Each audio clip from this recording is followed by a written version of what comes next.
देख रहे हैं डार्क फाइल्स। डार्क फाइल्स में आज की कहानी हमारे साथ शेयर की है मोहिम जी ने। तो चलिए पढ़ते हैं मोहिम जी की भेजी गई कहानी की ओर। कहानी में आगे बढ़ने से पहले अगर आपने अभी तक डार्क फाइल्स चैनल को सब्सक्राइब नहीं किया है तो कर लें और साथ ही बेल आइकन को भी ज़रूर दबाएं ताकि आने वाली वीडियोस की नोटिफिकेशंस आपको जल्दी मिल जाए।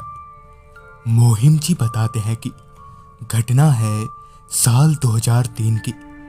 उन दिनों मैं अपने गांव के एक कब्रिस्तान में कब्र खोदने और साफ सफाई करने का काम किया करता था। वो ठंड की एक ठिठुरती रात थी जब मैं कब्रिस्तान में झाड़ू लगा रहा था। रात के यही कोई 8 साढ़े 8 बज रहे थे कि तभी हल्की सी एक दबी आवाज ने मेरा ध्यान अपनी ओर खींच लिया, जिस वजह से मुझे थोड़ी हैरानी हुई क्योंकि उस वक्त कब्रिस्तान में सिवाय मेरे कोई दूसरा मौजूद नहीं था। लिहाजन मैं उस तरफ आगे बढ़ने लगा जहां से वो आवाज मेरे कानों में आ रही थी। 2-4 कदम आगे जाते ही मेरी नज़र एक लड़के पर पड़ी जो एक कब्र के पास बैठा कुछ बड़बड़ाया जा रहा था, मानो वो किसी से बातें कर रहा हो।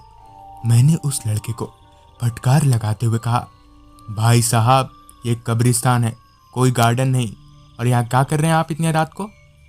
जिस पर उस लड़के ने अपनी जगह से उठते हुए कहा, कुछ नहीं भाई साहब, मैं तो यहाँ अपनी माँ से बातें करने आया था। वो क्या है कि जब भी मेरा मन नहीं लगता तो मैं यहाँ आ जाता हूँ। उस लड़के ने अपने आंसू पोंछते हुए आगे बताया, दरअसल मेरी माँ को कैंसर था। मेरे पिताजी तो बचपन में ही चल बसे और मेरे पास इतने पैसे नहीं थे कि मैं अपनी माँ का इलाज कर पाऊँ। जिस पर मैंने उस लड़के के कंधों पर अपने हाथ रखते हुए कहा, भाई वो सब तो मैं समझ रहा हूँ, पर आप यहाँ अपनी माँ को मत ढूंढिए, आप चले जाइए घर। जिस पर उस लड़के ने कहा, भाई साहब मैं आपको अपनी माँ से बात करवा सकता हूँ। जिस पर मैंने उस लड़के को डांटते हुए कहा, देखिए मुझे कोई शौक नहीं है पागल बनने का, आप जाइए यहाँ से। यह बोलकर मैं वहाँ से निकलने लगा।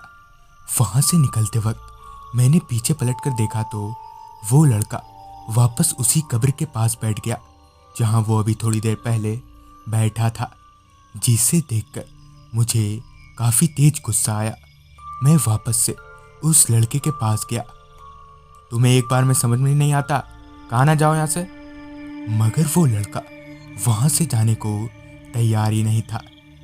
उसकी बिना सर पैर वाली बातों को मैं अब तक समझ गया था कि ये कोई पागल है।